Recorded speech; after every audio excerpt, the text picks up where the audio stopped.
नमस्कार और फिर एक बार मेरे चैनल को ज्वाइन करने के लिए बहुत दिल से धन्यवाद। आप सब लोग जानते हैं कि ज्योतिष के बारे में मैं एक सीरीज कर रहा हूँ।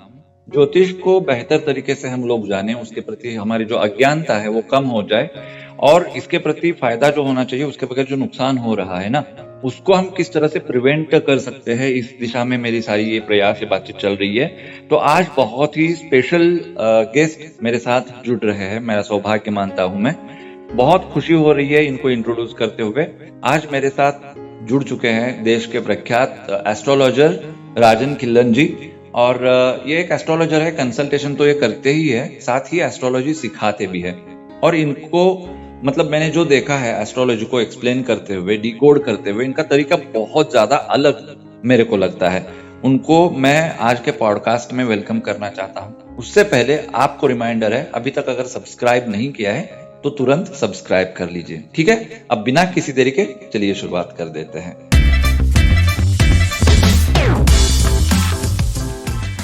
सर नमस्ते, और आज के पॉडकास्ट में समय देने के लिए बहुत दिल से धन्यवाद। थैंक यू भाई आपको। शुरुआत में यहाँ से करना चाहता हूँ, जैसे कि मैं कह रहा था कि बहुत अज्ञानता है, इलिटरेसी है इस फील्ड को लेकर। और मैं देखता हूँ एक तरफ लोग हैं, मतलब बेनिफिशियरीज है जिनको फायदा होता है इस चीज से, दूसरी तरफ एक्सपर्ट्स है। और दोनों क्लासेस में मैं देखता हूँ सर बहुत ज्यादा कंफ्यूजन है और बहुत सारी अज्ञानता मैं देखता हूँ। सवाल मेरा पहला ये है कि किसी भी एस्ट्रोलॉजर के पास जब मैं अपेयर होता हूँ तो मैं मेरी date of birth, time of birth and place of birth बताता हूँ। उसके बाद वो सॉफ्टवेयर में डालते हैं डिटेल्स एंड धड़ल्ले से उनके सामने आता है तो वो शुरू करते हैं बताने के लिए। मेरी दिक्कत यह है कि कोई भी एस्ट्रोलॉजर इसको कंफर्म करने की कोशिश क्यों नहीं करता कि जो डिटेल्स मैंने लिए हैं ये सामने जो व्यक्ति है इसी के हैं या दूसरे के हैं। क्योंकि इस तरह के बहुत सारे एग्जांपल्स मैंने खुद ने देखे हैं, और इसलिए मुझे लगता है कि इस तरह का एक प्रोटोकॉल होना चाहिए एस्ट्रोलॉजी में कि सबसे पहले आप वेरीफाई तो कर लो कि जिसकी कुंडली आप देख रहे हो ये उसी की कुंडली है या नहीं। इसके बारे में आप क्या कहेंगे सर? ज्योतिष में लगन और नवमांश होता है जी। उसको देख के आपको आइडिया लग जाता है कि ये कुंडली उसी आदमी के फेस स्ट्रक्चर और कलर कॉम्बिनेशन और हाव भाव नवमांश और लगन से आदमी के मैच करने चाहिए। अगर वो मैच नहीं कर रहे तो आपको अपने कान खड़े कर लेनी चाहिए, थोड़ा सा डाउटफुल होना चाहिए कि ये कुंडली उस आदमी की शायद ना हो, या कुंडली में कोई टाइम गलत हो सकता है, या कोई मिस इन्फॉर्मेशन दी हो सकती है, या कभी कभी एस्ट्रोलॉजर अपने से गलत लिख देता है, पता भी नहीं चलता। सुबह के 3 बजे होते हैं, रात के 3 बजे लिख देता है, क्योंकि एस्ट्रोलॉजर के दिमाग में तो 10 चीजें चल रही होती हैं। बिल्कुल। हाँ, हमने गलती की है ये कभी ना कभी। डेफिनेटली हमने गलती करी है, लेकिन मेरा सवाल यह है कि जैसे मेडिकल में ना एक प्रोटोकॉल होता है, किसी भी पेशेंट को ट्रीट करने के लिए उनको सिखाया जाता है कि किस तरह से ट्रीट करना है। पहले बात करो, उसके बाद टच करो, उसके बाद मेडिकेशन करो। तो वैसे एस्ट्रोलॉजी में ऐसा कोई प्रोटोकॉल है क्या कि कंपलसरी हम वेरीफाई करके देखें? ये सवाल मैं इसलिए कर रहा हूँ क्योंकि मेरे देखने में एक एग्जांपल आया था रिसेंटली। एक पर्सन थे और उनको कुछ दिक्कत थी, तो एक एस्ट्रोलॉजर के पास गए, और वो एक बहुत ही सीनियर एस्ट्रोलॉजर है हमारे शहर के। तो उन्होंने कुंडली देखी और उन्होंने कहा आप नीलम धारण कर लो। तो वो बहुत बड़े एस्ट्रोलॉजर है, तो उन्होंने नीलम धारण कर लिया। और सर आप यकीन नहीं करेंगे, 15-20 दिन में उनकी तबीयत इतनी बिगड़ गई कि उनको एडमिट करना पड़ा हॉस्पिटल में। फिर उनको बहुत तकलीफ हुई। फिर बाद में उन्होंने रिव्यू किया तो पता चला कि कुंडली ही गलत थी। तो उन्होंने भी ये वेरीफाई नहीं किया कि कुंडली सही है या नहीं, मैं क्या बता रहा हूँ। इतनी मतलब क्या कहते हैं, एक बहुत ही सेंसिटिव मुद्दा है और इसको इतना लाइटली क्यों लिया जाता है? जितनी आदमी को शोहरत मिल जाती है ना, उतना वो इनसेंसिटिव हो जाता है और उतना वो अपने ऊपर ज्यादा भरोसा करने लग जाता है। और बड़े डॉक्टरों के साथ भी ये दिक्कत आती है कभी कभी।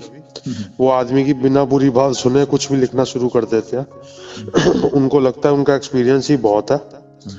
तो एक कुंडली को पढ़ने के लिए टाइम देना जरूरी है। आप चाहे जितने मर्जी एक्सपीरियंस्ड हैं, लेकिन बहुत सारे फैक्टर्स हैं जो आपके बियॉन्ड होते हैं। उन्होंने देखा होगा त्रिकोण का लॉर्ड है शनि, शनि ठीक है इसको धारण करा दो, लेकिन बहुत सारे फैक्टर और होते हैं जो देखने बहुत जरूरी है तसल्ली से। ओके, तो अभी आपने जिक्र किया था लग्न कुंडली का, नवमांश का, और हाँ इसमें जी, बहुत सारे अलग अलग प्रकार हैं, जैसे कि हाँ जी।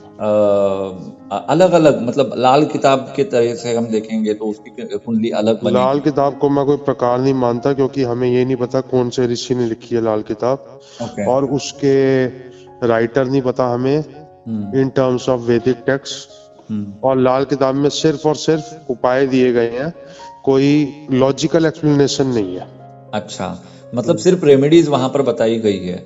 सिर्फ रेमेडीज बताई गई हैं, और उसमें से कुछ रेमेडीज सही हैं और कुछ रेमेडीज मुझे हमारे ऊपर से निकल जाती हैं, क्योंकि वैदिक शास्त्र में उपाय को 4 या 5 कैटेगरीज में उपाय बताया गया है, और जी। लाल किताब में उसको कई 100 कैटेगरीज में बताया गया है।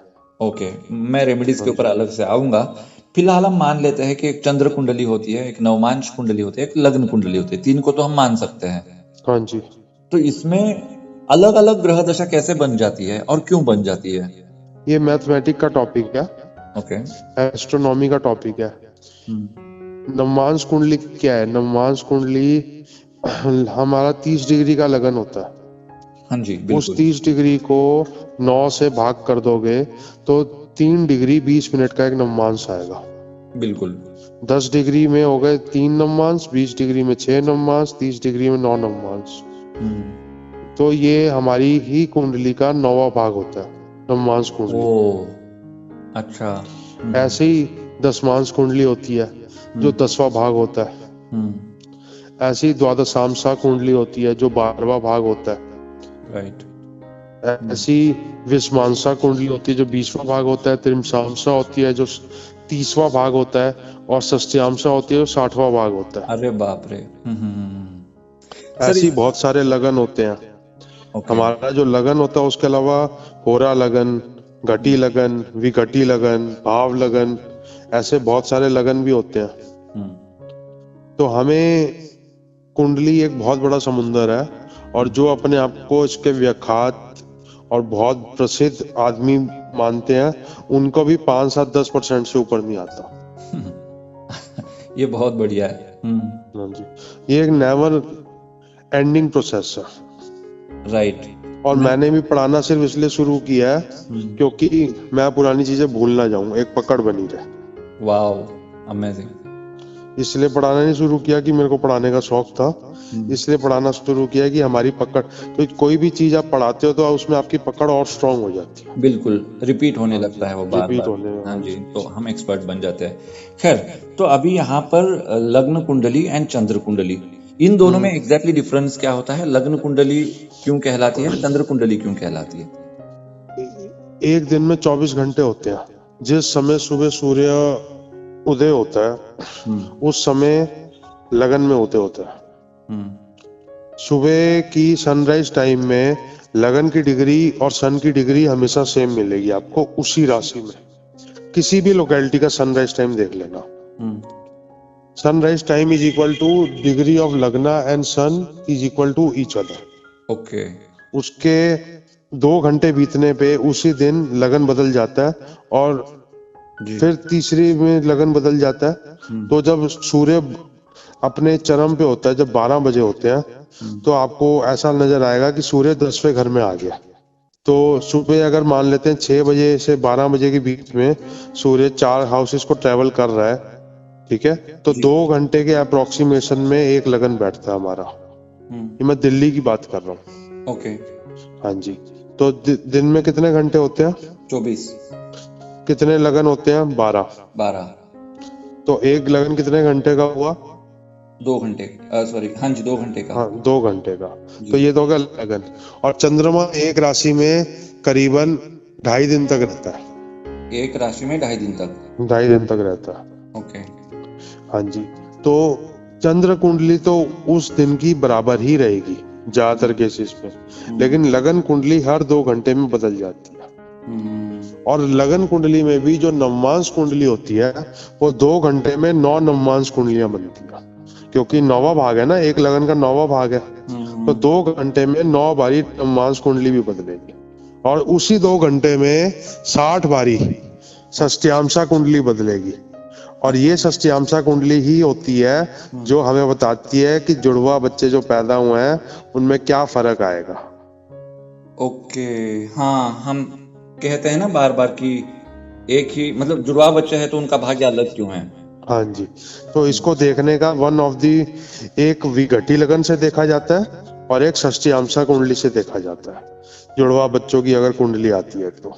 ये हम बहुत ज्यादा डीप चले गए हैं, लेकिन डीप नॉलेज भी पूरी नहीं होती। थोड़ा होना चाहिए ऐसा लगता है। हाँ जी, हाँ जी। Deep knowledge. तो यहाँ पर राशि को लेकर बहुत ज्यादा कंफ्यूजन हो जाता है, मतलब इतना कंफ्यूजन है राशि को लेकर कि मेरी राशि कौन सी है। कुछ लोग सिर्फ आद्याक्षर देखते हैं नाम का, कुछ लोग नाम डेट का ऑफ बर्थ देखते हैं। नाम के अक्षर से राशि नहीं होती। अच्छा। ये मिथ है। मिथ मतलब ये एक गलत धारणा है, क्योंकि राम जी का नाम तो राम ही था, लेकिन उनका स्वाति नक्षत्र नहीं था। ओके। स्वाति नक्षत्र वालों का र से नाम होता है। अच्छा। ये और जो वशिष्ठ जी थे जिन्होंने राम जी का नामकरण किया था, वो बेवकूफ तो थे नहीं। हमसे और आपसे ज्यादा ज्ञान था उनके पास। Of course. तो उनको पता था उनका पुनर्वसु नक्षत्र है, तो उनका नाम क से निकलना चाहिए था, लेकिन उनका नाम क्या रखा गया? राम। राम। तो जय श्री राम बोल के इस वहम से बाहर निकलते हैं कि नाम अक्षर को बहुत ज्यादा रेलिवेंस देने की जरूरत नहीं है। ओके, तो मेरे को ये समझना है कि लग्न कुंडली और चंद्र कुंडली में, तो लग्न कुंडली के लग्न में जो राशि है वो हमारी राशि माने, या चंद्र कुंडली के लग्न में जो है वो हमारी राशि माने? चंद्र कुंडली हमारी राशि होती है, ओके। और लगन कुंडली हमारी लगन की राशि होती है। अच्छा। एक सन साइन होता है जिसको हम बोलते हैं सूर्य का साइन, एक मून साइन होता है और एक लगन साइन होता है। तो लगन साइन, सन साइन और मून साइन तीनों अलग अलग होते हैं। ओके, तो इसमें एक और चीज मैं जस्ट जान लेता हूँ, आगे बढ़ेंगे।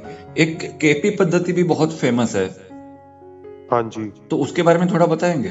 केपी पद्धति की फुल फॉर्म है कृष्ण मूर्ति करके थे, जिन्होंने केपी एस्ट्रोलॉजी चलाई। ओके।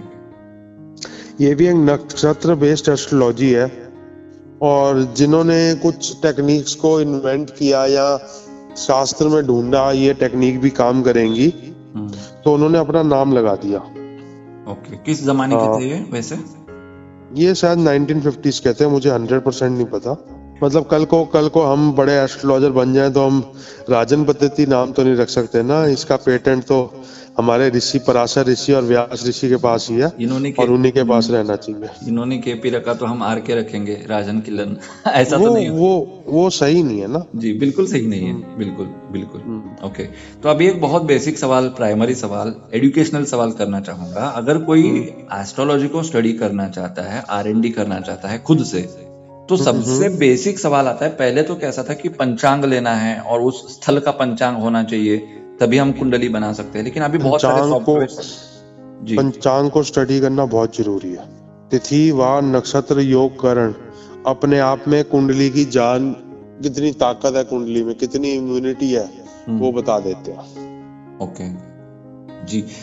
मैं इसके ऊपर आऊंगा डिटेल में, लेकिन उससे पहले सवाल मेरा यह था कि अगर कोई एप्लीकेशन आप इंसिस्ट करना चाहेंगे, मोबाइल ऐप या फिर कोई सॉफ्टवेयर अगर आप इंसिस्ट करना चाहेंगे बेसिक कुंडली स्टडी के लिए, तो वो कौन सा रहेगा? मैं तो देखो पराशर लाइट यूज करता हूँ, जगन्नाथ होरा यूज करता हूँ। ये मोबाइल में भी अवेलेबल होता है? पराशर जगन्नाथ होरा तो नहीं है, लेकिन पराशर लाइट मोबाइल वाला वर्जन आता है। बाकी एस्ट्रोसेज है, उसमें दिक्कत यह है कि उसमें उपग्रह नहीं आते। उपग्रह होते हैं, गुलिक होता है, मांदी होता है, इंद्रचाप होता है, उपकेतु होता है, वो नहीं आते। परिवेश होता है। तो हर सॉफ्टवेयर की अपनी अपनी कमी है। तो आपको ढंग से रिसर्च करने के लिए पहले ठीक मेंटर की जरूरत है। बिल्कुल। हम लकी रहे हैं कि हमारे मेंटर बहुत अच्छे रहे। आप उनका नाम बताना चाहेंगे? मुझे बहुत डॉक्टर सुरेश चंद्र मिश्रा। ओके, उनके कुछ वीडियोस आपने यूट्यूब के ऊपर अपलोड भी किए हैं ना सर? हाँ जी, मेरे ही चैनल में आपको उनका वीडियो मिल जाएगा जी। और सर का जो चैनल है उसकी लिंक मैं डिस्क्रिप्शन में दे दूंगा, और वहां पर बहुत सारे वीडियोस इंटरेस्टिंग आपको देखने को मिलेंगे, वो जाकर आप लोग देख सकते हैं। खैर, अब मैं आगे बढ़ूंगा।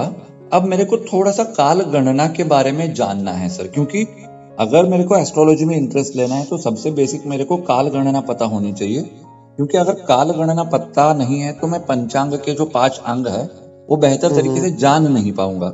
और काल गणना का एक बेसिक मेरे दिमाग में फ्रेम आ रहा है, वो मैं जस्ट आपको एक्सप्लेन करता हूँ। ऐसा कहा जाता है कि 3-4 युग होते हैं और इन 3-4 युगों को मिलाकर एक मनवंतर होता है, और ऐसे फलाना मनवंतर होते हैं, और उन मनवंतरों को मिलाने के बाद जो निकलता है उतना एक दिन ब्रह्मा जी का होता है।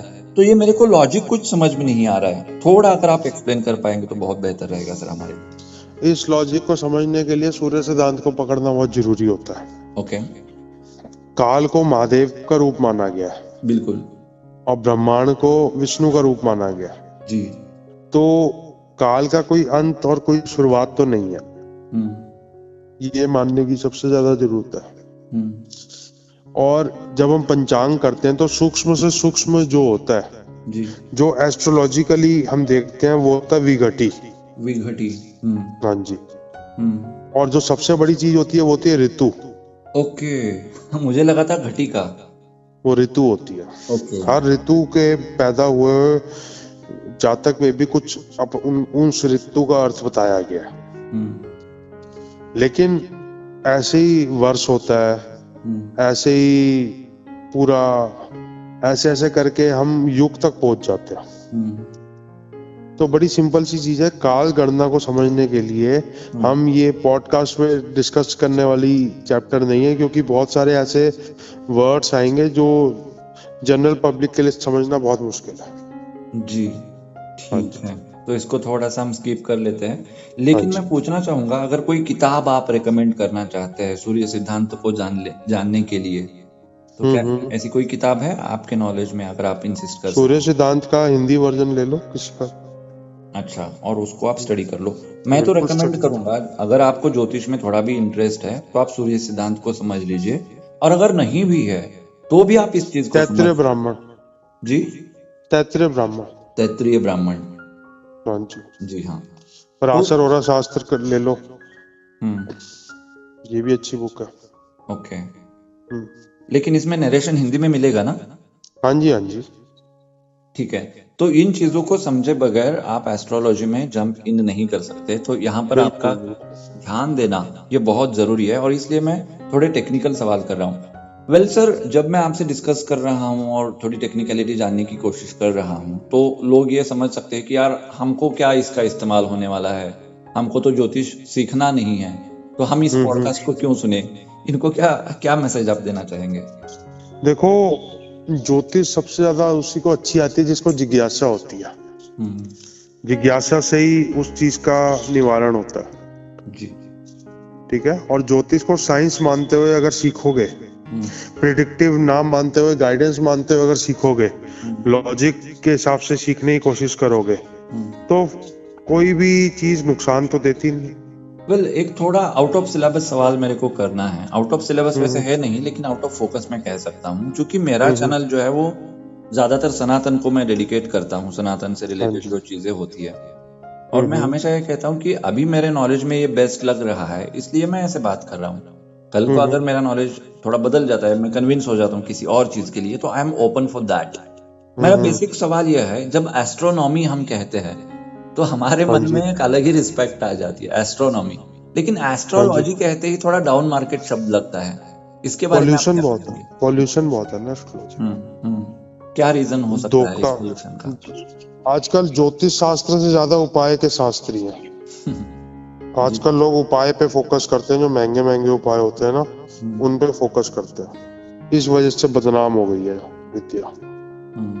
लोग इसको मार्गदर्शन की तरह नहीं लेते, लोग ज्योतिष आचार्य की जगह उपाय आचार्य बने हुए हैं आजकल। ये टर्म मेरे को बहुत अच्छी लगी। तो यही है, आप किसी के पास जाओगे, वो आपको कुछ स्टोन सजेस्ट करेगा, स्टोन की रेट हजारों लाखों में चली जाती है, बहुत मोटा मार्जिन होता है उसमें। इसलिए मैंने अपनी जिंदगी में स्टोन सजेस्ट करने बंद कर दिया। स्टार्ट ही नहीं किए, खैर कभी बंद तो क्या करूंगा। हम 3 ही उपाय पे फोकस करता हूँ, जो कारगर भी हैं और जो अच्छे भी हैं। दान, गुप्त दान जी, मंत्र जो आप खुद उच्चारण कर सको, और उपवास, फास्टिंग जी। इन तीनों के अलावा चौथा उपाय इस समय के लिए वैलिड नहीं है, जो समय चल रहा है। ओके। हाँ जी। तो ये इसमें मेरे को लगता है कि वास्तु भी एक बहुत आजकल चल रहा है ना सर? वास्तु ओवर हो गया। अच्छा। हाँ, इतना इम्पैक्ट है नहीं जितना आजकल लोग वास्तु पे ज्यादा फोकस कर रहे हैं। टर्म होनी चाहिए एस्ट्रो वास्तु। ओ। वास्तु बिना कुंडली के देखना व्यर्थ होता है। वाओ। मैं एक एग्जांपल देता हूँ। जी मान लो साउथ डायरेक्शन का मकान अच्छा नहीं माना जाता, जी। लेकिन अगर किसी का मंगल उच्च का है तो मैं तो सजेस्ट करूंगा कि साउथ साउथ डायरेक्शन का मकान मिल रहा है तो ले लो। किस घर का मंगल देखना है? अगर मकर राशि का मंगल है तो ओके। धनिष्ठा नक्षत्र में स्पेशली। हम्म। तो अगर साउथ डायरेक्शन में आप रह रहे हो तो रहते रहो, कोई दिक्कत नहीं। वेल सर, आपने कहा कि इसको एज अ गाइडेंस लेना चाहिए, प्रेडिक्टिव एस्ट्रोलॉजी, और हाँ बहुत जी, ज्यादा हाँ जी। रेमेडीज इस चक्कर में नहीं पड़ना चाहिए। तो यहाँ पे हाँ सवाल जी, एक हाँ जी। पैदा हो जाता है। मान लीजिए मैं जीपीएस में देख रहा हूँ कि आगे जाके मेरा रास्ता ब्लॉक हो रहा है, हम्म। तो ऐसा भी कहा जाता है कि आप दूसरा रास्ता चुन ही नहीं सकते क्योंकि आपके लिए सिर्फ ये एक ही रास्ता है। तो देख के फिर क्या फायदा है अगर मैं रास्ता बदल ही नहीं सकता तो? रास्ता बदलना ना बदलना से ज्यादा जरूरी है उस चीज को एक्सेप्ट करना। देखो, किसी की अगर कोई एक्सपेक्ट ऑफ लाइफ खराब है तो उस चीज को एक्सेप्ट करके उस चीज में जो जो परिवर्तन किए जा सकते हैं उसको ठीक करने के लिए वो करने चाहिए। जी। अगर आपकी वाइफ नहीं बन रही तो आपको उन चीजों पे कुछ कॉम्प्रोमाइज करना चाहिए जिससे गाड़ी चलती रहे। बिल्कुल। यहाँ पे भगवत कृपा का भी एक मुद्दा आ जाता है, और ये मैं इस पर्सपेक्टिव से पूछना चाहता हूँ, विदाउट रेफरेंस में सवाल नहीं कर रहा। जब ऋषि मार्कंडेय थे, उनके पिताजी को पता चला कि मेरे बेटे की आयु बहुत कम है, तो उन्होंने जुगाड़ करके आशीर्वाद ले लिया। जो कुमार थे, उनका नाम भूल रहा हूं मैं, 5 कुमार थे। जी हाँ जी, हाँ जी, ब्रह्मा जी के जो बच्चे थे जी, उनसे आशीर्वाद दिलवा दिया और बाद में जाकर वो मार्कंडेय ऋषि बन गए। या फिर अनुसया का एग्जाम्पल है, सती सावित्री जो होती है, उनका एग्जाम्पल हम ले सकते हैं कि किस तरह से यमदेव से अपने पति के प्राण वो वापस। तो यहाँ से मेरे को ये सिद्धांत मिलता है कि अगर भगवत कृपा है, या फिर अगर आप बहुत ज्यादा प्रयास कर रहे हो, या फिर आपकी मनीषा बहुत क्लीन है, आप बहुत सात्विक है, तो वो भी आप शायद चेंज कर सकते हैं जो आपके नसीब में या भाग्य में है। इसको आप किस तरह से? इसको मैं इसी तरह से लूंगा ना, यही इसी के लिए तो उपवास मंत्र, इसको पाने का तरीका क्या है? उपवास मंत्र और दान। ये जो भगवत कृपा है ये कहाँ से आई? तपस्या से। और तपस्या का मार्ग क्या? जो आपने बताया, उपवास करिए, दान करिए, या फिर मंत्र जाप करिए। हाँ जी। और एक तपस्या का मार्ग ये भी है कि जो आपको मिला है, जो आपको भगवान ने दिया है, उस चीज की रिस्पेक्ट करते हुए आगे बढ़ते जाइए। ओके, ओवर एम्बिशियस नहीं होना है। कभी कभी ओवर एम्बिशियस होना भी हानिकारक होता है ना, क्योंकि ओवर एम्बिशियस होने से ही आपको लालसा, जलन, हवस, टॉप पे पहुंचने की लालसा ही खराब रहती है। उत्तम बनो, सर्वश्रेष्ठ मत बनो, क्योंकि सर्वश्रेष्ठ हमेशा नहीं बना जा सकता, उत्तम बना जा सकता है। और सर्वश्रेष्ठ की कोई डेफिनेशन नहीं है ना। बिल्कुल। जब हम सर्वश्रेष्ठ बन जाते हैं तो शायद खत्म हो जाता है, उसके आगे कुछ नहीं है, लेकिन उत्तम के बाद खत्म नहीं होता, कुछ खत्म नहीं हो जाता। वो हम एक लड़ाई में घुस जाते हैं, और वो लड़ाई हमारी समाज से हो रही होती है कि तू सर्वश्रेष्ठ है। रैंक 1 की लड़ाई लड़ने से अच्छा है अपने आप को बैलेंस रखते हुए अपनी ग्रोथ पे फोकस करो। वाह, ये बहुत बढ़िया। बाय द वे, हम डायरेक्ट इनडायरेक्टली कर्म की बात कर रहे थे, एंड कर्म मतलब उसके बाद में जो फल मिलता है वो अच्छा मिले, इसलिए हम किस तरह से कर्म कर सकते हैं। तो एक यूनिक सवाल मैं आपसे करना चाहूंगा। आई डोंट नो कि ये सवाल आपसे इससे पहले किसी ने किया होगा। आयुर्वेदा में एक हम जनरल बहुत ही कॉमन सेंटेंस सुनते हैं हमेशा कि हेल्दी लाइफस्टाइल बताइए, हेल्दी लाइफस्टाइल बताइए, हेल्दी डाइट बताइए। तो वैसे मैं कहूंगा कि एस्ट्रोलॉजी के हिसाब से अगर मेरे को बेहतर जिंदगी जीनी है तो आप किस तरह की लाइफस्टाइल अगर मुझे इंसिस्ट कर पाए तो ये चीजें करने से आप बेहतर हो सकता है। वैसे हर इंसान ये जानता ही है क्या गलत क्या सही है, लेकिन वो उसको इम्प्लीमेंट नहीं कर पाता। How do you explain sir? देखो, एस्ट्रोलॉजी में ना कुछ गलत और सही का पैमाना है ही नहीं। कोई गलत और सही का पैमाना नहीं है। ओके। हम कुछ गलत कर रहे हैं और हम कुछ सही कर रहे हैं, ये मैं एग्जांपल देता हूँ आपको। चाहे राम है, चाहे लक्ष्मण है, चाहे विभीषण है। जी। विभीषण गलत था कि सही था? हमारे हिसाब से तो सही थे। बस। रावण अब के हिसाब से अब गलत थे। हाँ, तो गलत और सही का कोई आपका भाई कल को किसी लड़की को उठा के ले आएगा, जब्त कर लेगा, किडनैप कर लेगा, तो आप क्या करोगे? मैं उसे मतलब कहूंगा कि ये सही नहीं है, सुधर जा। हाँ, ठीक है। और वो कहेगा अगर तू मेरा भाई है, तू मेरा सपोर्ट कर, फिर क्या करोगे? नहीं करूंगा मैं सपोर्ट। नहीं करोगे। तो बाद में आपको दुनिया कहेगी घर का बेदी लंका ढाए, तो आप गलत हो सही हो? मेरे लिए तो सही हूं ना मैं। बस, ठीक है। तो बड़ी सिंपल सी बात है। कोई आदमी अगर कोई सही काम भी कर रहा है तो किसी और के नजरिए में गलत हो सकता है, और कोई आदमी कोई गलत काम भी कर रहा है लेकिन वो किसी और के नजरिए में वो सही हो सकता है। भाई हो तो राम लक्ष्मण जैसा, और पति हो तो राम जैसा। ऐसे ही कहते हैं ना? जी बिल्कुल। लक्ष्मण जैसा पति क्यों नहीं कहते? क्योंकि उसने अपने पति धर्म का सर्वनाश करके अपने भाई धर्म को, मातृ धर्म को निभाया था। उसने अकेला छोड़ दिया था ना अपनी वाइफ को, because of the elder brother. जी बिल्कुल। तो आप एक तरह कोई भी कर्म कर रहे हो तो एक अच्छे कर्म के साथ एक बुरा कर्म, नहीं तो मतलब किसी के लिए आप जैसे चावल बोते हैं, अच्छा कर्म है, लेकिन चावल बोने के प्रोसेस में बहुत सारे माइक्रो ऑर्गेनाइजेशन और ये लोग मर जाते हैं। जी जी बिल्कुल। बिल्कुल मरते हैं ना। जब खेतों को जोता जाता है, इंसेक्टिसाइड डाला जाता है, पेस्टिसाइड डाला जाता है, नेगेटिव इम्पैक्ट भी है उन सब चीजों के। हाँ जी। पराली जलाई जाती है क्योंकि अगली फसल बोई जाए, दिल्ली शहर खत्म हो जाता है उस चक्कर में। बिल्कुल। तो हर चीज को सही और गलत कर्म के उसमें ना डालते हुए, बस जो आपकी कुंडली में लिखा है, जो आपको शास्त्र गाइड कर रहा है, वो करते रहो। ये तो एक चक्र है जो कभी खत्म नहीं होगा। लेकिन जो भाषा का प्रयोग अभी आप कर रहे हैं, ये सुनने के बाद बहुत बार निराशा सी आ जाती है कि कितना एक्सपेक्टेशन मैंने रखा तो था। प्रॉब्लम ही तो ये है, बंदा एस्ट्रोलॉजी में इसलिए जाता है कि उसको उपाय मिलेगा, वो मार्गदर्शन के रूप में नहीं जाता। अगर मान लो भूकंप आने वाला है, तो हम क्या भूकंप रोक सकते हैं? नहीं रोक सकते। हम क्या कर सकते हैं? 8-10 महीने का आटा दाल चावल अपने घर रख लोगे, ठीक है, अपना घर का स्ट्रक्चर मजबूत बना लोगे। घर का एक इंश्योरेंस होता है जिसको अर्थक्वेक एंड फायर इंश्योरेंस कहते हैं, वो ले लोगे। अपनी हेल्थ का इंश्योरेंस ले लोगे, अपना टर्म इंश्योरेंस ले लोगे कि कल को कोई अनहोनी हो जाए तो पीछे परिवार को LIC या कोई इंश्योरेंस कंपनी पैसा दे दे, वो चलता रहे। यही एस्ट्रोलॉजी है। All right. तूफान को नहीं रोका जा सकता, अपना जुगाड़ किया जा सकता है। रेनकोट, छाता, स्कूटर, बाइक की सही सर्विस, घर की मरम्मत, ये सब किया जा सकता है। तूफान को आप रोक नहीं सकते, उसको आप ऑल्टर कर सकते हो अपनी तैयारी के साथ।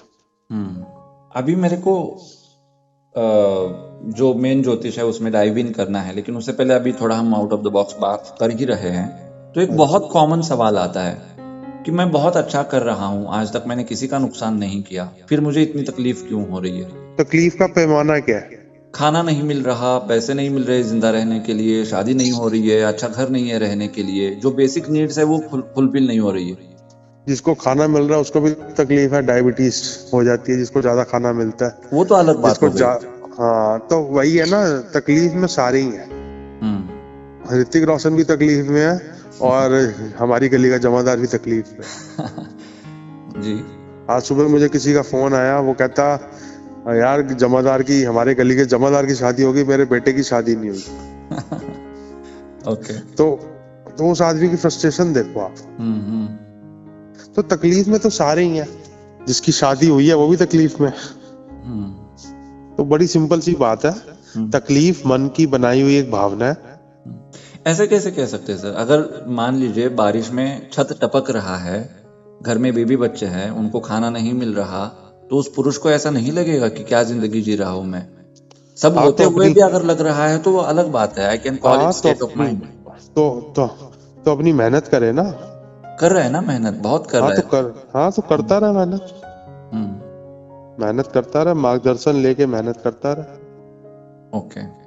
देखो संसार को चलाने के लिए मजदूर भी चाहिए, डॉक्टर भी चाहिए। अब हर आदमी सोचे कि मैं डॉक्टर बन जाऊं, वो भी पॉसिबल नहीं है, और हर आदमी सोचे कि मैं मजदूर बन जाऊं, वो भी पॉसिबल नहीं है। तो सृष्टि का जब बैलेंस बनना है तो उसके लिए शेर हिरन को खाएगा और हिरन घास को खाएगा, ठीक है। तो घास को ये नहीं सोचना चाहिए कि हिरन मुझे खा रहा है, और शेर को ये नहीं सोचना चाहिए कि मैं हिरन को खा रहा हूं तो मैं सबसे सर्वश्रेष्ठ हूँ। ऐसा नहीं सोचना चाहिए। ये एक सृष्टि का बैलेंस है, और सृष्टि में एक चीज है, नेचर में एक चीज है कि कुछ भी संतुलित नहीं होता। ओके सर, मेरा सवाल अगला ये है कि पृथ्वी पर जो मानव रहते हैं, मैं पृथ्वी कह रहा हूँ, भारत देश नहीं, ये जो मानव सृष्टि है, इस मानव सृष्टि को आप किस तरह से देखते हैं? जिस तरह से मैं सृष्टि को देखता हूँ उसी तरह से मानव सृष्टि को देखता हूँ। ओके, ये सवाल करने के पीछे मेरा पूछने का मकसद ये था कि अब वेस्टर्न कंट्रीज में जाए या फिर जो एशियन कंट्रीज है मोस्टली, उनको छोड़ के अगर पूरे वर्ल्ड को हम देखें, हाँ जी, तो उनको तो एस्ट्रोलॉजी का ए भी नहीं पता, उनको शनिवार भी नहीं पता, उनको शुक्रवार भी नहीं पता, वो मांसाहार भी बहुत ज्यादा करते हैं, वो सेक्सुअल एक्टिविटीज भी बहुत ज्यादा करते हैं, बहुत फ्री मानते हैं इन चीजों को।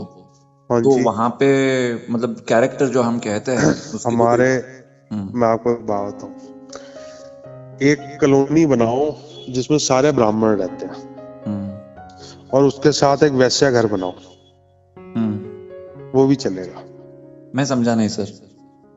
एक कॉलोनी बनाओ जिसमें आप कहो कि सारे ब्राह्मण रहेंगे, प्रैक्टिसिंग ब्राह्मण कहेंगे। हाँ जी, प्रैक्टिसिंग ब्राह्मण कहेंगे, सिर्फ नाम के नहीं, हाँ, जो मतलब फॉलो करते हो उन चीजों को। प्रैक्टिसिंग ब्राह्मण। और उसी के कुछ किलोमीटर पर एक वैश्या घर बना दो, तो उस वैश्या घर में भी ब्राह्मण आपको नजर आ जाएगा। जी बिल्कुल। कुछ एक आदमी में 10 आदमी होते हैं। एक आदमी में 10 आदमी, जी हाँ जी, वो हमें कुंडली से पता चलता है, लेकिन एक आदमी में 10 आदमी होते हैं। ओके। हाँ जी, तो बड़ी सिंपल सी बात है। ऐसी ये जो सेक्स है, ड्रग्स है, मांसाहार है, इनको बुरा या सही ना मानते हुए इसको कैरेक्टरिस्टिक माना जाए तो ज्यादा अच्छा रहेगा। क्या माना जाए? कैरेक्टरिस्टिक्स। कैरेक्टरिस्टिक। एक पेट्रोल है, उसकी कैरेक्टरिस्टिक है कि वो उसमें चिंगारी लगेगी तो वो जल जाएगा, जल जाएगा, फ्यूलेबल है। ठीक है।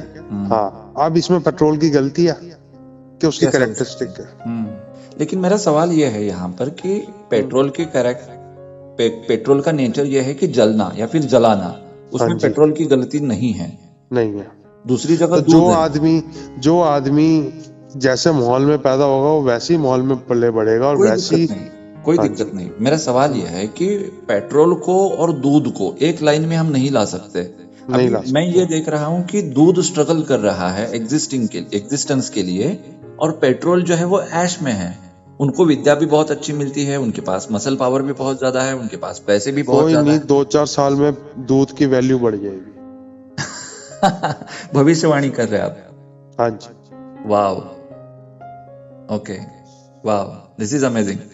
तो इसको मैं इस तरह से कहूंगा, जो लोग सात्विक वृत्ति के हैं, जिन्होंने अच्छे कर्म किए हैं, उनको लगता है कि हम हमेशा क्यों सफर कर रहे हैं, उनको चिंता करने की बात नहीं है, क्योंकि 2-4 साल में इनके अच्छे दिन आने वाले हैं।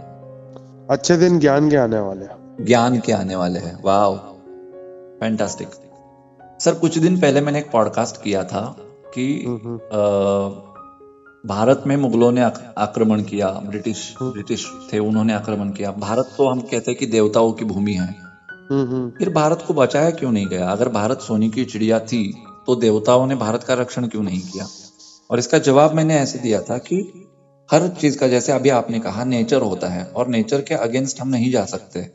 गुलाब का फूल कितना भी सुंदर हो, उसका समय खत्म होने के बाद वो मुरझा जाएगा, लेकिन जब वो मुरझा जाएगा तो ये दी एंड नहीं है, उसके बाद उसी पेड़ पर दूसरा फूल खिलेगा। और सबसे ज्यादा तरक्की मारवाड़ी करते हैं आज की डेट में जी।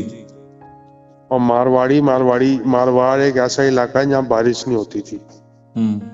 तो जब प्रॉब्लम आती है किसी चीज में, तभी वो वहां से उठ के अलग लेवल पे जाता है और उस प्रॉब्लम का सॉल्यूशन समझता है। तो सिंपल थ्योरी है कि भगवान चाहता था मुगल एंटर करें तो मुगल एंटर किए। ये सब विधि का विधान है, ये सब माया है और सब विधि का विधान है। इसको लेके बहुत ज्यादा सेंसिटिव होने की जरूरत नहीं है। ऑलराइट, ज्योतिष के ऊपर फिर वापस आऊंगा मैं। मेन हमारा जो ज्योतिष है उसमें पास्ट लाइफ का क्या महत्व है, पास्ट लाइफ किस तरह से देखा जाता है, इसको लेकर कितना कंसर्न रहना चाहिए? इसको एक्सप्लेन करना बड़ा मुश्किल हो जाएगा, लेकिन कंसर्न तो है, पास्ट लाइफ का महत्व तो है, लेकिन इसको एक्सप्लेन करना बड़ा मुश्किल हो जाएगा क्योंकि बहुत डिटेल में जाना पड़ेगा इसके लिए। थोड़ा ब्रीफ कर पाएंगे सर, क्योंकि मेरे को पर्सनली बहुत इंटरेस्ट है पास्ट लाइफ में। 6th, 8th और 12th हाउसेस देखने होते हैं, और जो हम नक्षत्र में पैदा होते हैं उसी नक्षत्र की दशा में हमारा पास्ट लाइफ में डेथ होती है। अच्छा। और जो हमारे नक्षत्र का 22वां दृश्य कांड है, हमारे नक्षत्र का बोल रहा हूँ, हमारे लगन का नहीं, हमारे नक्षत्र का जो 22वां दृश्य कांड है, उससे हमें पता चलता है कि हम पास्ट लाइफ में हमारी डेथ कैसे हुई थी। और हमारे नक्षत्र के 22वें दृश्य कांड को हम बोलते हैं वैनाशिक नक्षत्र। राइट, क्योंकि डेथ हुई थी।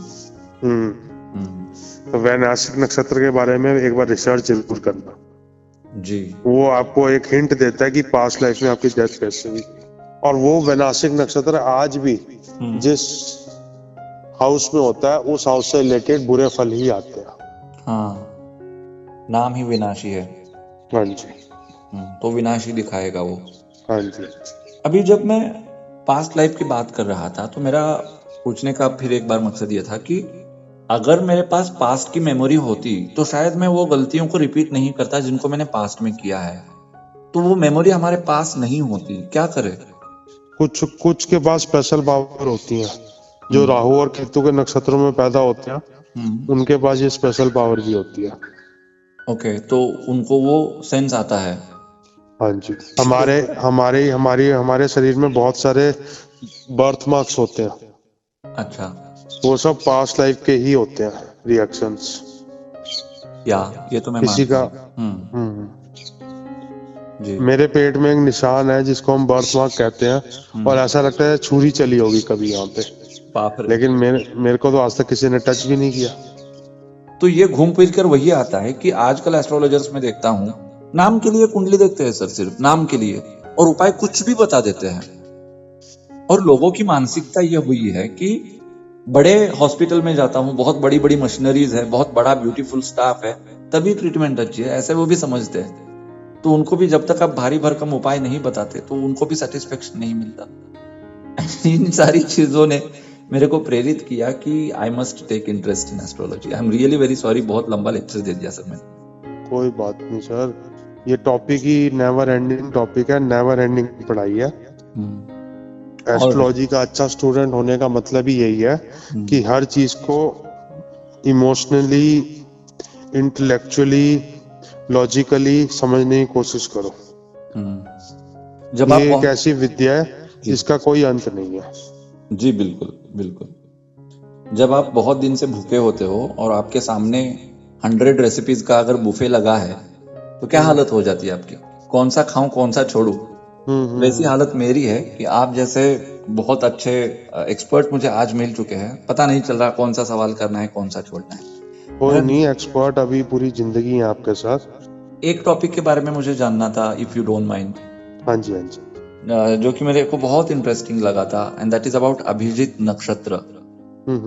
मैंने अभिजीत मुहूर्त के बारे में तो सुना था कि मेरे को अभिजीत मुहूर्त बताओ, हम कहते हैं, लेकिन अभिजीत नक्षत्र क्या होता है, थोड़ा अगर आप एक्सप्लेन कर पाए।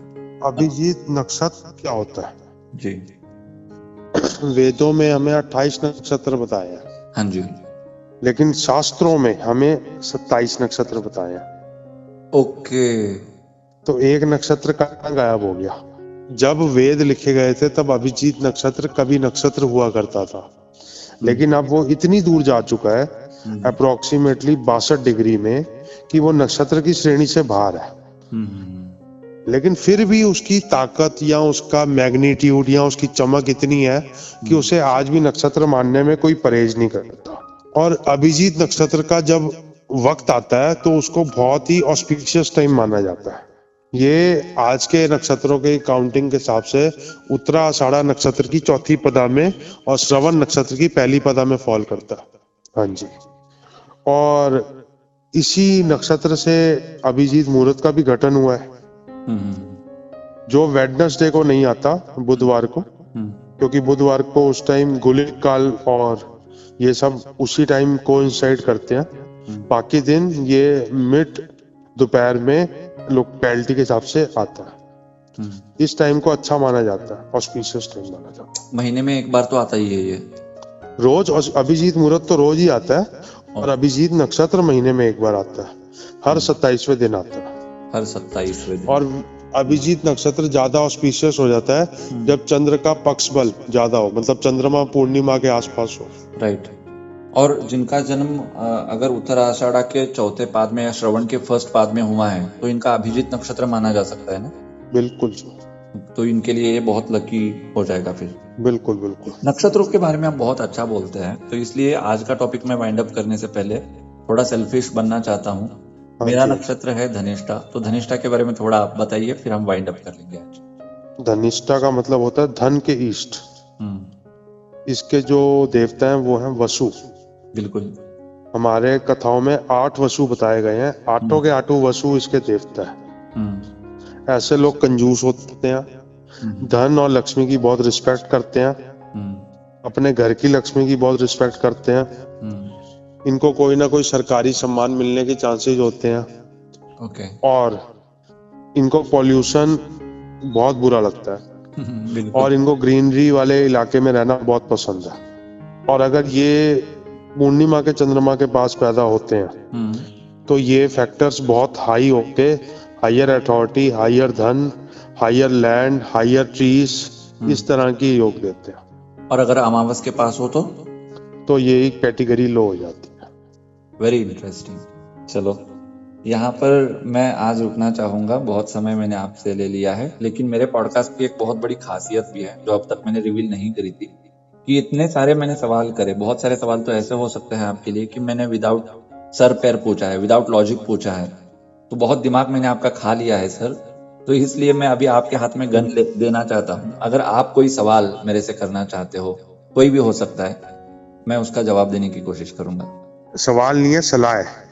अच्छा, सवाल नहीं है, सलाह है। अगर आपको ज्योतिष में रुचि है तो सिर्फ पराशर होरा शास्त्र की तरफ इंक्लाइन रहना जी, बाकी हर चीज में पॉल्यूशन है। वाह, ये सलाह जो अभी आपने मेरे को दी है, I will take it as a prasadam. And मैं आपको बताना चाहूंगा, मराठी में एक पुस्तक है सर जिसका नाम है सुलभ ज्योतिष शास्त्र। जी। और इस पुस्तक के जो लेखक है उनका नाम है ज्योतिष कृष्णाजी विठल सोमण। ये शायद 18 या 19 सेंचुरी के थे, पुरानी किताब है। और इसमें इन्होंने पराशर होरा को ही कोट किया है। और इसको मैं कहूंगा, जैसे हर हमारे धर्म ग्रंथ में होता है ना कि संस्कृत में श्लोक होते हैं, उसके बाद उसका नरेशन होता है। हाँ जी, हाँ जी। उस कैटेगरी में इन्होंने इसको दिया है, तो ये बुक मेरे को बहुत अच्छी लगती है। तो आपने जो मेरे को सलाह दी थी उसी को मैं थोड़ा आगे भी ले जाना चाहूंगा। अगर किसी को इंटरेस्ट है तो वो ये किताब जरूर पढ़े। ये मराठी में है, लेकिन शायद हिंदी भी वर्जन होगा इसका, मुझे पता नहीं है इसके बारे में। क्या नाम बताया हमने ऑथर का? सर, ऑथर का नाम है कृष्णाजी विठल सोमण। अच्छा, कृष्णाजी विठल सोमण बहुत ऑथेंटिक लगता है पढ़ते हुए। उस टाइम के तो ऑथेंटिक ही होंगे।